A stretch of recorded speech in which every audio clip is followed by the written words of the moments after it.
አትክልቶች እንዳይበላሹና ይዘታቸው እንዲጠብቁ በማሰብ ፍሪጅ እንጠቀማለን። ነገር ግን ሳናውቀው አትክልቶችን ይዘት ወደ መርዛማነት እየቀየር ነው። ሳይንሳዊ ጥናቶች እንደሚያሳዩት የተወሰኑ አትክልቶችን ፍሪጅ ውስጥ ማስቀመጥ የሚሰጡን ጥቅም ከማሳጣትም በላይ ለጤና ጠንቅ የሆኑ ኬሚካሎች እንዲፈጠሩ ያደርጋል። ሰላምና ጤና በዓለም ዙሪያ ለምትገኙ ይሁንላቸው። በዚህ ቪዲዮ በፍጹም ፍሪጅ ውስጥ መግባት የሌለባቸውን 12 አትክልቶችን ከነ ሳይንሳዊ ምክንያታቸው እናያለን። ይህን ቪዲዮ እስከ መጨረሻው እንድትከታተሉ በአክብሮት እጋብዛለሁ። ምክንያቱም በውስጡ የተካተቱት ሳይንሳዊ መረጃዎች የእርስዎንና የቤተሰቡን ጤና ለመጠበቅ እጅግ ወሳኝ ናቸው። ለቻናሉ አዲስ ከሆናችሁ ሰብስክራይብ በማድረግ ቤተሰብ ይሁኑ። እንዲሁም ቪዲዮውን ከወደዳችሁት ላይክ እና ሼር ማድረግ አትርሱ። አትክልቶች ትኩስነታቸውን እንዲጠብቁ ሁልጊዜ ፍሪጅ ውስጥ ማስቀመጥ ትክክል ላይሆን ይችላል። እንዲሁም አንዳንዶቹን ቅዝቃዜው ጣዕማቸውንና ይዘታቸውን ያበላሸዋል። ለመሆኑ ምን አይነት አትክልቶች ናቸው ፍሪጅ ውስጥ መቀመጥ የሌለባቸው? ቀጥለን በዝርዝር እናያለን። አንድ ድንች። ድንችን በፍሪጅ ውስጥ ማስቀመጥ ትልቅ ስህተት እንደሆነ ያውቃሉ? ይህን የምለው ያለ ምክንያት አይደለም። ሳይንሱ ኮልድ ኢንዲዩስድ ስዊተኒንግ ወይም በቅዝቃዜ የሚመጣ መጣፈጥ የሚል ስያሜ የሰጠው ክስተት አለ። ይህ ማለት ድንች በቅዝቃዜ ውስጥ ሲቆይ በውስጡ ያለው ስታርች ወደ ስኳርነት ይቀየራል። ይህ ደግሞ ድንቹ ሲበስል ጣዕሙ እንዲቀየር ብቻ ሳይሆን ለጤና ተስማሚ ያልሆኑ ንጥረ ነገሮች እንዲፈጠሩ ምክንያት ሊሆን ይችላል። በጥናት እንደተረጋገጠው ይህ ስኳር የበዛበት ድንች በከፍተኛ ሙቀት ሲጠበስ፣ ለምሳሌ ለቺፕስ ሲዘጋጅ አክሪላማይድ የተባለ መርዛማ ኬሚካል ይፈጠራል። ይህ ኬሚካል ደግሞ ለካንሰር የመጋለጥ ዕድል እንደሚጨምር የዓለም ጤና ድርጅትና ሌሎች የሳይንስ ተቋማት ያስጠነቅቃሉ። ከጤና ጉዳቱ ባለፈ ፍሪጅ ውስጥ የቆየ ድንች ሲበስል ቀለሙ የመጥቆርና የመቃጠል ባህሪ ይኖረዋል። ይህም ምግቡን በጣዕምና መልክ ያበላሸዋል። ስለሆነም ድንችን በፍሪጅ ውስጥ ከማስቀመጥ ይልቅ በቤት ውስጥ በአየር በሚዘዋወርበት ቀዝቃዛና ጨለማ በሆነ ቦታ ማስቀመጥ ለጤናው ተመራጭ ነው። ሁለት ቲማቲም። ብዙዎቻችን ቲማቲም እንዳይበላሽ ብለን ፍሪጅ ውስጥ እናስቀምጣለን። ነገር ግን ይህ ልማዳችን የቲማቲም ጣዕም ከመቀየር ባለፈ የውስጥ ይዘቱን ይጎዳዋል። ቲማቲም የሞቃት አካባቢ ተክል በመሆኑ ቅዝቃዜን የመቋቋም አቅሙ ዝቅተኛ ነው። የሙቀት መጠኑ ከ12 ዲግሪ ሴልሺየስ በታች ሲሆን የቲማቲም የሴል ግድግዳዎች መፈራረስ ይጀምራሉ። ይህ ሳይንሳዊ ሂደት ቺሊንግ ኢንጁሪ ይባላል። ይህ ቲማቲሙ ሲነኩት የላላና ውሃ የቋጠረ እንዲመስል ያደርገዋል። ጥናቶች እንደሚያመለክቱት ቲማቲም ለቅዝቃዜ ሲጋለጥ ጣዕምና መዓዛ የሚሰጡት ውህዶች የሚመነጩበት የጂን ክፍል ስራውን ያቆማል። በዚህም ምክንያት ፍሪጅ የገባ ቲማቲም እንደ አዲስ ቲማቲም አይጣፍጥም። ቲማቲም ቀይ ቀለም እንዲያገኝ የሚያደርገውና ለልብ ጤና እንዲሁም ለካንሰር መከላከያ የሚረዳው ሊኮፒን የተባለው አንቲኦክሲዳንት በቅዝቃዜ ውስጥ የመመረት አቅሙ ይገታል። ጥናቶች እንደሚያረጋግጡት ቲማቲም በክፍል ሙቀት ውስጥ ሲቆይ የሊኮፒን መጠኑ እየጨመረ ይሄዳል። ፍሪጅ ውስጥ ግን ይህ ሂደት ይቆማል። ስለሆነም የቲማቲም ሙሉ ጣዕምና የተፈጥሮ ይዘት ለማግኘት በቤቱ ውስጥ መካከለኛ ሙቀት ባለው ቦታ ማስቀመጥ ይመረጣል። 3 ጎመን። ጥቅል ጎመንና የአበሻ ጎመንን ያካትታል። ቅጠላቅጠል አትክልቶችን ሁልጊዜ ፍሪጅ ውስጥ ማስቀመጥ ትክክል አይደለም።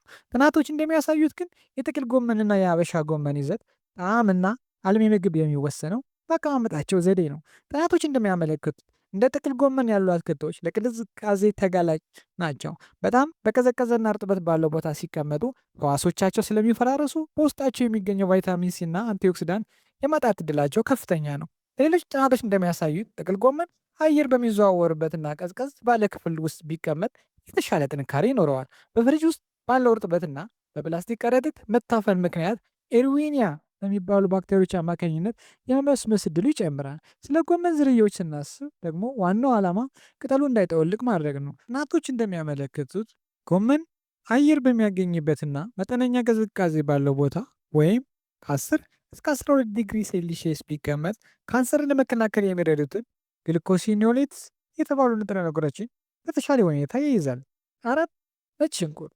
ነጭ ሽንኩርት የጤናችን ዘብ ነው። ነገር ግን አቀማመጡ ካልተስተካከለ ደግሞ ወደ ጉዳት ሊቀየር ይችላል። ብዙዎቻችን ነጭ ሽንኩርትን ፍሪጅ ውስጥ እናስቀምጣለን። ነገር ግን በፍሪጅ ውስጥ ያለው እርጥበት ሽንኩርቱ ያለ ጊዜው እንዲበቅል ወይም በውስጡ እንዲሻግት ምክንያት ይሆናል። ከሁሉም በላይ ደግሞ በሽታ የመከላከል አቅምን የሚጨምረውና ባክቴሪያን የማጥፋት ብቃት ያለው አሊሲን የተባለው ውህድ በቅዝቃዜ ወቅት ኃይሉ ይቀንሳል። ስለሆነም ነጭ ሽንኩርት ጥንካሬውንና መድኃኒትነቱን ሳይቀንስ ለረዥም ጊዜ እንዲቆይ ደረቅና አየር በሚገባ በሚዘዋወርበት ቦታ ማስቀመጥ ይመረጣል። 5 ቀይ ሽንኩርት። ቀይ ሽንኩርት በተፈጥሮ ደረቅና አየር በሚዘዋወርበት ቦታ ይፈልጋል። ፍሪጅ ውስጥ ሲቀመጥ ግን ቀይ ሽንኩርት በውስጡ ያለውን ስታርች ወደ ስኳርነት ይቀይረዋል።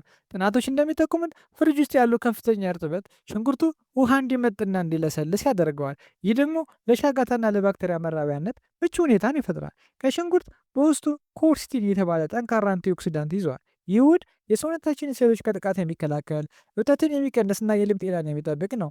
ይሁን እንጂ ሳይንሳዊ ምርምሮች እንደሚያረጋግጡት ሽንኩርት ለረጅም ጊዜ በቅዝቃዜና በእርጥበት ውስጥ ሲቆይ እነዚህ ጠቃሚ ፍላቮኖይዶች ይዘታቸው እየቀነሰና ጥንካሬያቸው እየላላ ይሄዳል። 6. ቃሪያ። ብዙዎቻችን ቃሪያ ለረጅም ጊዜ እንዲቆይልን ብለን ፍሪጅ ውስጥ እናስቀምጣቸዋለን። ነገር ግን ይህ ልማዳችን ጥቅሙ ይልቅ ጉዳቱ ያመዝናል። ቃሪያዎች ሞቃታማ አካባቢ የሚበቅሉ በመሆናቸው ለቅዝቃዜ በጣም ስስ ናቸው። የቃሪያው ቆዳ ቅዝቃዜ ሲያገኝ ይሸበሸባል ወይም ቺሊንግ ኢንጁሪ በመባል ይታወቃል።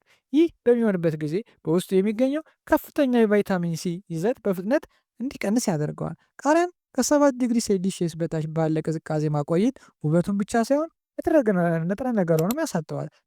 ጥናቶች እንደሚያመለክቱት ቃሪያ ከ5 ዲግሪ ሴልሺየስ በታች ለረጅም ጊዜ ሲቆዩ የሴል ግድግዳዎቻቸው ይፈራርሳሉ።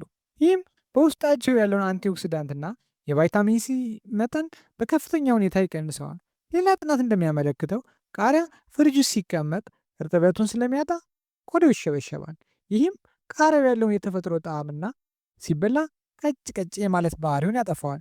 ቅዝቃዜው የቃሪያኑ የላይኛው ቆዳ ስለሚያዳክመው ፍሪጅ ውስጥ ካለው እርጥበት ጋር ተዳምሮ በፈንገስና በባክቴሪያ በፍጥነት እንዲበሰብስ ያደርገዋል። 7. ስኳር ድንች።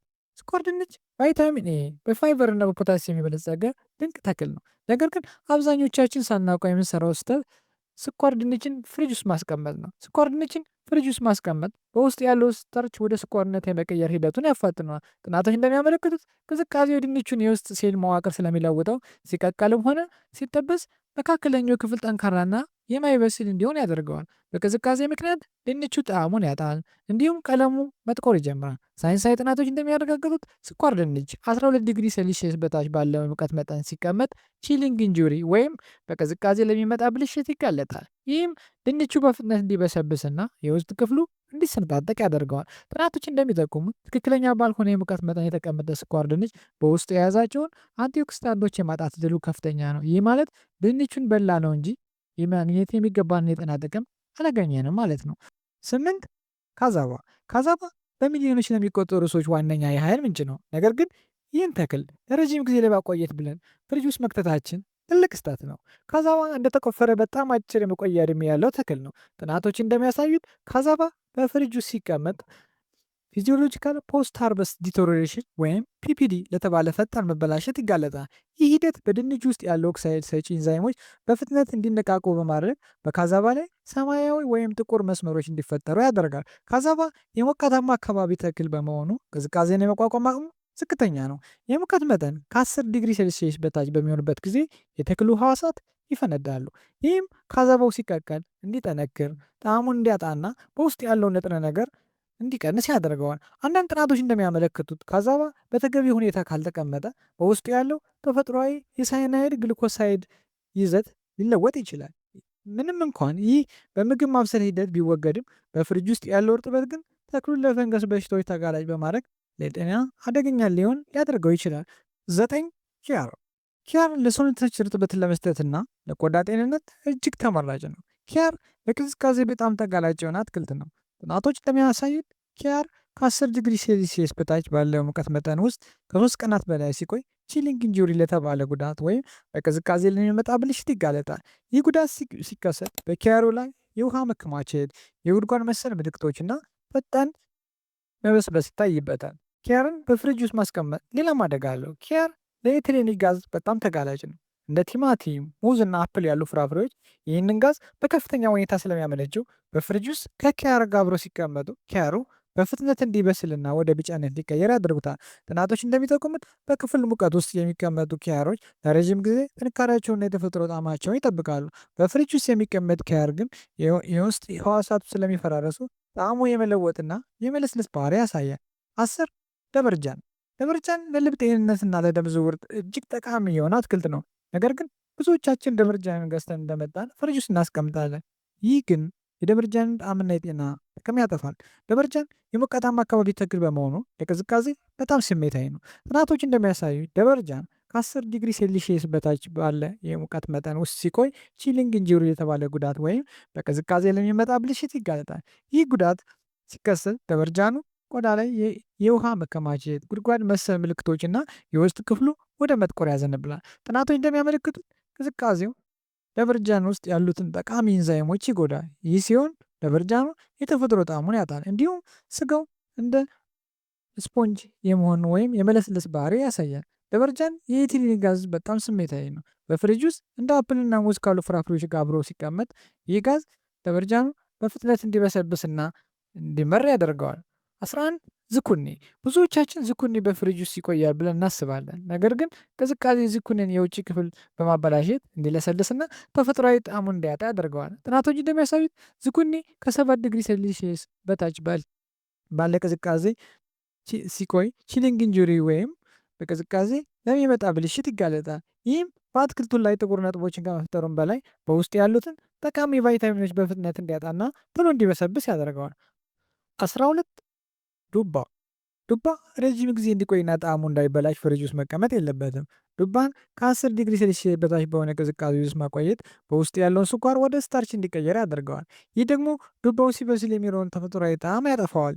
ጥናት እንደሚያሳየው ዱባ ፍሪጅ ውስጥ ሲቀመጥ በውስጡ ያለው እርጥበት በፍጥነት እንዲመጠጥና የውጭው አካል እንዲሸበሸብ ያደርጋል። ከዚህም በላይ የፍሪጅ ቅዝቃዜ የዱባውን ሕዋሳት በማዳከም ለፈንገስና ለሻጋታ ተጋላጭ ያደርገዋል። ጥናቶች እንደሚጠቁሙት ዱባን ለማቆየት ከሁሉ የተሻለው ቦታ ደረቅ አየር የሚዘዋወርበትና የሙቀት መጠኑ ከ12 እስከ 15 ዲግሪ ሴልሺየስ መካከል የሆነ ቦታ ነው። በዚህ መንገድ የተቀመጠ ዱባ በውስጡ ያለውን ቫይታሚን ኤ እና ቤታ ካሮቲን ሳይቀንስ እስከ 6 ወር ድረስ መቆየት ይችላል። ስለዚህ ዱባን በፍሪጅ አያፍኑት፣ አየር በሚያገኝበት ደረቅ ስፍራ ያስቀምጡት። ለጤናው የሚሰጠው ጥቅምም ሆነ የሚኖረው ጣዕም በዛ ይወሰናል። ለዛሬ የነበረ መረጃ በዚህ ያበቃል። ይህ መረጃ አስፈላጊና ጠቃሚ ሆኖ ካገኛችሁት ላይክ፣ ሼር፣ ሰብስክራይብ ማድረግና የደውል ምልክቱን መጫን አይርሱ። ሁልጊዜ ጤናማ ሕይወት፣ ስኬትና ደስታ ከእርስዎ ጋር እንዲኖር ከልቤ እመኛለሁ። በሌላ አዲስ መረጃ እስከምንገናኝ ቸር ሰንብቱ።